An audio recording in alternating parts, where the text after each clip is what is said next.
Welcome viewer, I am Murugan S. This video tutorial describes, fix installer integrity check has failed error in Windows 11, 10.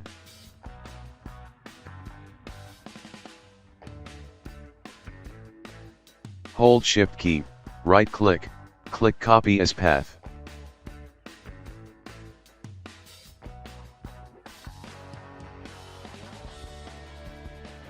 Type CMD in Windows search bar, right-click Run as administrator. Just right-click mouse. Type /ncrc.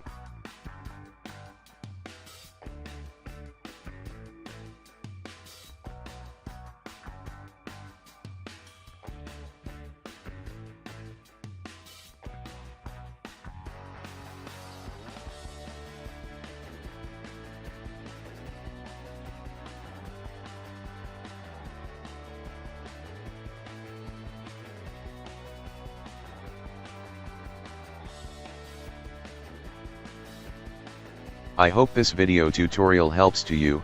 Please like, share and don't forget to subscribe my channel. Thank you very much. See you next video.